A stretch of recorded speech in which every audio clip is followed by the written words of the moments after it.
నమస్తే, welcome to Disha TV. Congress అగ్రనేత Rahul గాంధీపై BJP నేతలు వరుసగా చేసిన ఆరోపణలపై మాత్రం దేశవ్యాప్తంగా ఏఐసీసీ అయితే నిరసన పిలుపునిచ్చింది. దీంతో తెలంగాణ రాష్ట్రంలో కూడా నిరసనలు వ్యక్తం చేశారు కాంగ్రెస్ నేతలు కూడా. ఇదే అంశంపై మాట్లాడదాం. మనతో పాటు మహిళా కాంగ్రెస్ అధ్యక్షురాలు సునీతారావు గారు ఉన్నారు.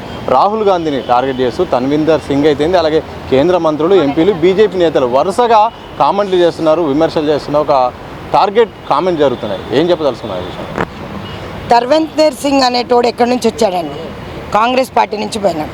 ఈరోజు మా దగ్గర నీతులు నేర్చుకొని అక్కడికి పోయినాక అవినీతి రాజకీయాలు చేయడం అలవాటైపోయిందేమో పాపం తన్వీందర్ సింగ్ మార్వాకి. నేను ఒకటే మాట చెప్తా, వాళ్ళందరూ కూడా మా లీడర్కి భయపడుతున్నారు, రాహుల్ గాంధీ గారికి భయపడుతున్నారు. ఒక యువకుడు ఈరోజు కొట్లాడే సత్తా మీకుంటే కొట్లాడండి ఎలక్షన్స్లో, అంతేగాని కించపరచడం అది పద్ధతి కాదని చెప్పి మళ్ళీ ఒకసారి తెలియజేస్తున్నా. పర్సనల్ అటాక్ ఏంటండి? నీ ఇంట్లో 1,00,000 సమస్యలు ఉంటాయి, నా ఇంట్లో 1,00,000 సమస్యలు ఉంటాయి. అవి రాజకీయాలలో తీసుకురావద్దు. ఆ సమస్యలు అనేవి పర్సనల్ ఎజెండా పైన అటాక్ చేస్తున్నారు చూడండి, దాన్ని మేము ఖండిస్తుంది మహిళా కాంగ్రెస్. ఎందుకంటే ఒకరేమంటారు, ఎంపీలు ఎమ్మెల్యేలు ఏం మాట్లాడతారు, 11 లక్షలు ఇస్తాం వాడు 4 కోసి తీసుకురమ్మంటారు. ఇంకొకడు ఏమంటాడు, టెర్రరిస్ట్ అంటాడు. ప్రూవ్ చేస్తావా నువ్వు టెర్రరిస్ట్ రాహుల్ గాంధీనని? పిచ్చి పిచ్చి మాటలు మాట్లాడితే మరి మేము కూడా బగలు కొడతాం. పిచ్చి పిచ్చి మాటలు మాట్లాడొద్దని హెచ్చరిస్తున్నాం. మార్వా ఏమంటున్నాడు? ఎక్కడి నుంచి పోయినాడు మార్వా? రాజకీయ భిక్ష పెట్టింది కాంగ్రెస్ పార్టీ. ఇక్కడి నుంచి పోయి అక్కడ ఏదో మోదీ మెప్పు పొందాలని మోదీ అమిత్ షా కలిసి వీళ్ళందరూ భజన మండలిని మాట్లాడిస్తున్నారు. ఇది తప్పు అంటున్నాను. మోదీ గారికి మళ్ళీ ఒకసారి హెచ్చరిస్తున్నాం, సారీ చెప్పించండి, వాళ్ళందరితో క్షమాపణ చెప్పించండి. నీ నాయనమ్మ చచ్చిపోయినట్టు ఈయన చచ్చిపోతాడంటాడా? అంటే చంపేస్తాడా? ఇదే మార్వా? మరి చంపుతాడని అడుగుతున్నా. దమ్ముందా? చెయ్యేసి చూడమని నరికేస్తాం. మాకు కూడా వస్తాయి మాటలు మాట్లాడాలంటే. ఈరోజు ఆడపిల్లలను తక్కువ కాదు, ఆడపుల్లులను చేసిండు రాహుల్ గాంధీ. ఈరోజు బీజేపీ ఆఫీస్ ముట్టడి చేసింది మహిళా కాంగ్రెస్. గాజులను తక్కువ చేసి మాట్లాడినందుకు మొన్న కౌశిక్ రెడ్డికి ఇచ్చినాం కౌంటర్.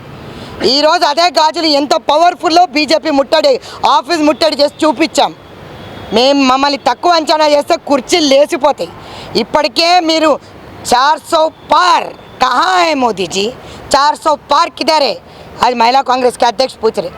ఈరోజు అందరు స్టేట్ ప్రెసిడెంట్స్తో పాటు జిల్లా ప్రెసిడెంట్స్ అందరూ కూడా ఈరోజు మార్వా గారి డిస్ట్రిక్ట్ బొమ్మ మేము గారు మీరు అని మాట్లాడుతున్నాం. అరే గిరే అని మాట్లాడాల్సిన సంస్కృతి కూడా మాకుంది, కానీ మర్యాద అనేది ఇంపార్టెంట్. ఇక్కడ ఉన్న ఎంపీలు కొంచెం పోయి బుద్ధి చెప్తే బాగుంటుంది అనుకుంటా. మోదీ గారు ఎందుకు కూర్చున్నారు? మొట్టమొదటిగా మౌనం ఎందుకు వహిస్తున్నాడు అనేది మాకు తెలియాలి. మోదీ, అమిత్ షా ఇవన్నీ ప్రకటనలు ఎందుకు ఖండిస్తారు? మేము అనాలంటే మోదీ గారిని అనలేమా? అమిత్ షాని అనలేమా? ఎవరి చరిత్ర ఏంది, రౌడీ షీటర్ల చరిత్ర ఎవరిదిందో మేము కూడా చెప్పగలుగుతాం. పర్సనల్ అటాక్ మేము ఎప్పుడు చేయలే. మేము ఓపెన్గా మాట్లాడతాం, పబ్లిక్లో మాట్లాడతాం, ప్రజల కోసం మాట్లాడతాం, ప్రజల కోసం పనిచేస్తాం. పేద ప్రజల కోసం కొట్లాడుతున్న రాహుల్ గాంధీ పైన మీరు టార్గెట్ చేసి మాట్లాడడం మేము ఖండిస్తున్నాం. రాహుల్ గాంధీ హత్యకైతే కుట్ర జరుగుతుందని కూడా కాంగ్రెస్ సీనియర్ నేత అజయ్ మాకన్ ఇంతకుముందే ఫిర్యాదు కూడా చేశారు. అంత పరిస్థితి ఎందుకు వచ్చింది? అసలు ఏం జరుగుతుంది?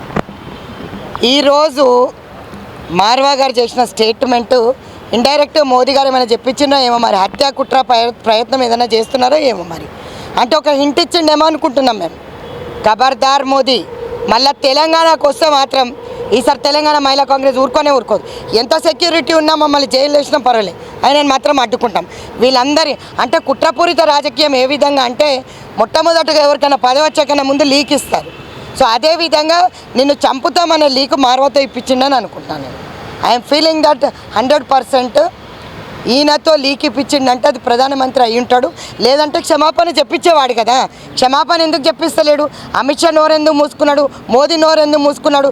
ఈరోజు అక్కడ కూర్చున్న ఎంపీల సంఖ్య చూస్తేనే మీరు మా రాహుల్ గాంధీ గారికి భయపడుతున్నారు అని చెప్పి తెలుసు. ఒక లీడర్ ఆఫ్ అపోజిషన్ని, లీడర్ ఆఫ్ పార్లమెంట్ని ఏ విధంగా అండి మీరు ఇంత కించపరిచే విధంగా మాట్లాడుతుంటే మరి మూతికి ప్లాస్టర్ వేసుకుండా మోదీ ప్రతి దానిపైన నీతులు పలుకుతారు కదా, మరి ఈరోజు ఎందుకు మాట్లాడతలేరని నేను అడుగుతున్నాను. ముఖ్యంగా ప్రధాన ప్రతిపక్ష నేతగా ఉన్న రాహుల్ గాంధీని వరుసగా టార్గెట్ చేస్తూ మాత్రం బీజేపీ నేతలు మాత్రం ఇలా వ్యాఖ్యలు చేస్తున్నారు. ఇది సరైన కాదు.